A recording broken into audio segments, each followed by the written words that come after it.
Jason Hart was born and raised in Washington, the capital of the United States. He had a peaceful childhood. According to sources, his parents were very present in his life and gave him all the love and affection a child needs. Jason was described as a normal boy who loved playing with his neighborhood friends and fishing with his father. However, when he was around 8 and 9 years old, something changed in him, and the boy who was previously playful and smiling became irritable and very quiet. His parents obviously found this sudden change in behavior strange and began to investigate to find out what had happened. After much insistence, they found out through Jason himself that someone had forced relations with him, something that was later proven by tests. The boy's parents immediately informed the police, who began investigations to find out who was responsible for this abominable act. However, the only person who could help the police was Jason, who out of fear didn't want to say who did that to him. There was a suspicion that the person responsible was the older brother of one of Jason's neighborhood friends, or even a teacher of his who had a strange behavior. However, arrests cannot be made only on the basis of distrust. Concrete evidence is needed for that, and as the police had no proof, and Jason also didn't want to say anything, the case ended up being dropped. All this trauma had major consequences in Jason Hart's life. At age 11, he was diagnosed with post-traumatic stress and had a huge learning disability, something that had greatly hindered his intellectual development. In his early teens, as a way to escape his problems, Jason started doing drugs, and as time passed, he used increasingly heavy substances. In the year 2006, at the age of 20, Jason met a young woman named Jessica. The two started a relationship, and Jason felt that after a long time, he was safe and happy. It was as if all his fears and problems simply disappeared while he was beside Jessica, and he even stopped doing drugs as he no longer needed to escape his reality. Later, Jason and Jessica got married and had 2 children. According to close people, the couple's life seemed peaceful, but 3 years later, Jason thought that the marriage had become monotonous, and to fill this void he felt, he went back to doing drugs and ended up losing his job because of it.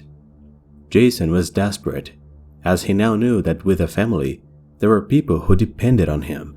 The only way he saw to be able to support his family was to enlist in the army, and in 2010, Jason was sent to serve in Iraq, in the midst of conflict.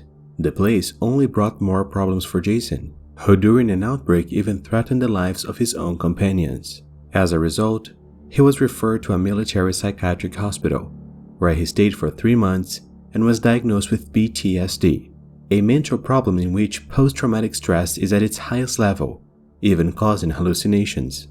Jason's levels were so high that he was considered a danger to the army. With that, Jason was discharged from the army and sent home. He was also instructed to seek medical help for his condition, but Jason's family was not notified of his diagnosis and had no idea he was in such bad shape. Upon returning home, Jason didn't seek medical help as instructed. Instead, he returned to his old habits of drug use. But this time, he opted for something even heavier, the substance that the Breaking Bad series revolves around. I am mentioning Breaking Bad here because, by the end of the video, you'll understand the connection. Jessica, Jason's wife, described him as a good father and husband when he was sober. But when he used his substances, he changed dramatically, becoming extremely violent and unstable, and even becoming a threat to both her and the children. Because of this, in the year 2012, Jessica and Jason divorced. After the divorce, Jason, then 27 years old, had a lot of free time since his wife and children were no longer living with him. The man then went on to watch several television series, and so he ended up getting to know the Breaking Bad series. For those who don't know, Breaking Bad is a highly successful series launched in 2008 that tells the story of a man named Walter White who discovers stage 3 lung cancer and feels frustrated in knowing that he will die and leave his wife and the children without any financial support. With that, Walter, who is a very good chemist, decides to manufacture illegal substances in order to raise as much money as possible and thus not leave his family destitute when his time comes. In all, the series had 5 seasons with 62 episodes and is considered one of the best series of all time. Right from the start, Jason fell in love with the series, to the point where it kind of became his obsession. He identified with one of the main characters called Jesse Pinkman, who was an addict who always got in trouble, but every now and then trying to do the right thing to try to ease his sins.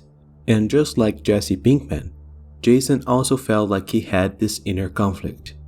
During the 2nd season of the series, Jesse Pinkman meets a girl with whom he begins a relationship. This girl also had problems with addiction, but was trying to stay clean and at first even helps Jesse to get clean too. Watching this part of the series, Jason began to think that he needed to have a girlfriend like Jesse had, including the same physical characteristics. On the same day, he went to the user support center to look for any women who looked like Jesse Pinkman's girlfriends on the series.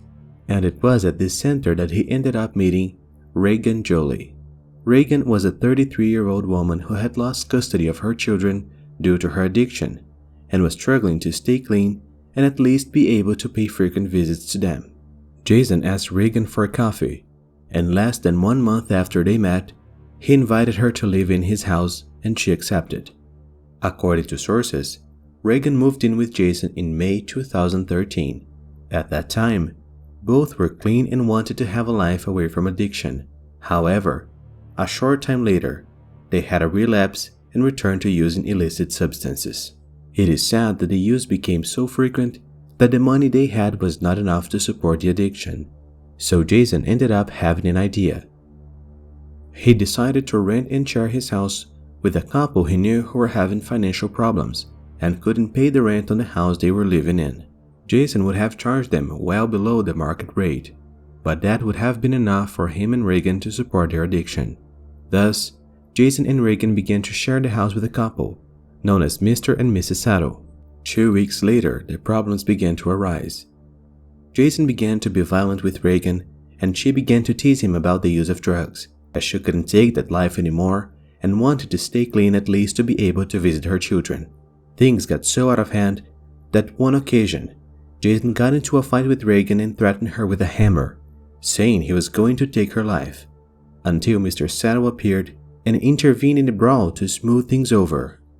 After that, Jason started to have an excessive anger towards Regan and thought that she was responsible for his life going from bad to worse, and decided that he didn't want to live with her anymore. On June 1st, 2013, less than 1 month living together, Jason was binge-watching the Breaking Bad series until in one of the episodes, he saw the 2 main characters getting rid of a body using a bathtub with acid. Jason was so obsessed with the series that he could no longer separate reality from fiction. In this acid bathtub episode, the character Walter White gives Jesse Pinkman a list of all the items they need to dispose of the body. In his head, Jason believed he was Jesse Pinkman and that Walter was talking directly to him. Jason then wrote down all the items that Walter had passed to Jesse, and at the same time, he got up and went downtown to a department store to buy all the stuff on the list. However, the main item was sulfuric acid, and it was not easy to find. So Jason bought a product that was used to unclog kitchen sinks and had sulfuric acid in its composition. Jason also chose a large plastic box, and to make sure Regan could fit inside, he went inside the box himself to see if it had enough space. After buying all the materials, he went back to the house and put all the items inside the garage, a place that nobody went, so he knew that hardly anyone would find these things. On the 2nd and 3rd of June, Jason tried to continue his plan, but his tenants, Mr. and Mrs. Saddle, were always around, indirectly preventing him from committing the crime. On June 4th, 2013, the couple of tenants left to go to the market to shop, and it was at that time that Jason saw the opportunity he wanted. But when he approached Regan, the doorbell rang. It was her aunt who passed to know if her niece was well and to give news about her children. Jason was so mad he grabbed Regan by the arm and threw her out of the house right in front of her aunt. Regan was so terrified by this attitude that after her aunt left, she desperately called a couple of tenants asking them to come back as soon as possible because she was very afraid of Jason and didn't want to be alone with him. However, the instant she hung up the phone, Jason grabbed her and choked her. With Regan already dead, Jason wrapped her body in a tarp and took it to the garage there. He took off her clothes and placed her inside a red plastic box he had bought and which was already full of the product it contained the acid. In Jason's mind, Regan's body would be completely corroded by that product and then he would easily get rid of what was left.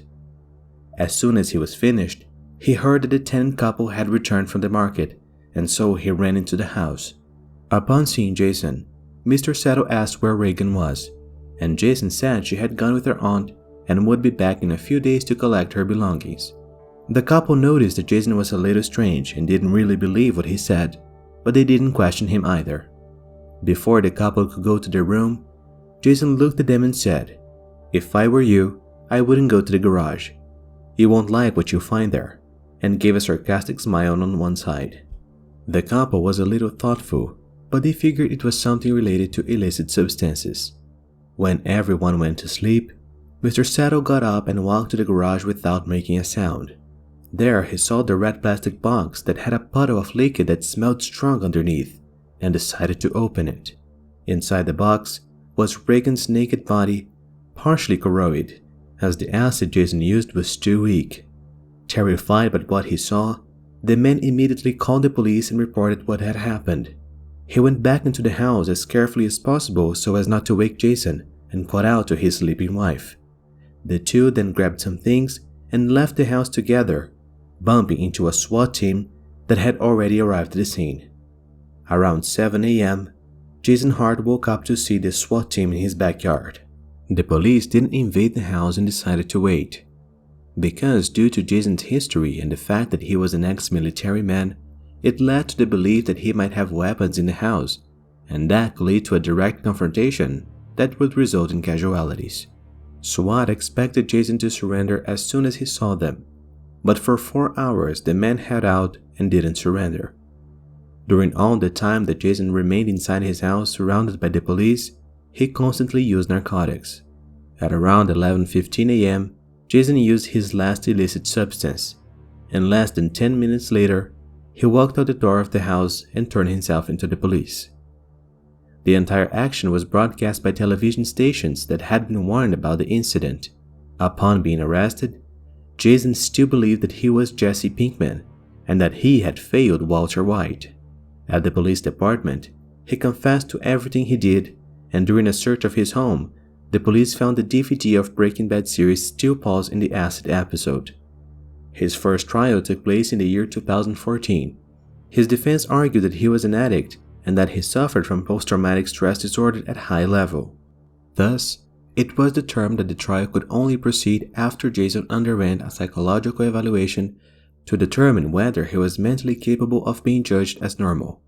Only in June 2017, Jason's second trial began. In it, the doctors attested that Jason was completely aware of what he was doing, even though he suffered from some mental problems. So his trial proceeded like any other, and after a few hours, he was sentenced to 14 years in prison. Jason was supposed to get life in prison, but during the trial, all of his traumatic history was taken into account that resulted in what he became. After receiving his sentence, Jason apologized to Regan's family and stated that if he hadn't been under the influence of illicit substances, he would never have been able to do what he did. Alright folks, so that's it for today. Thanks so much for watching until the end. Best wishes, and I'll see you next time.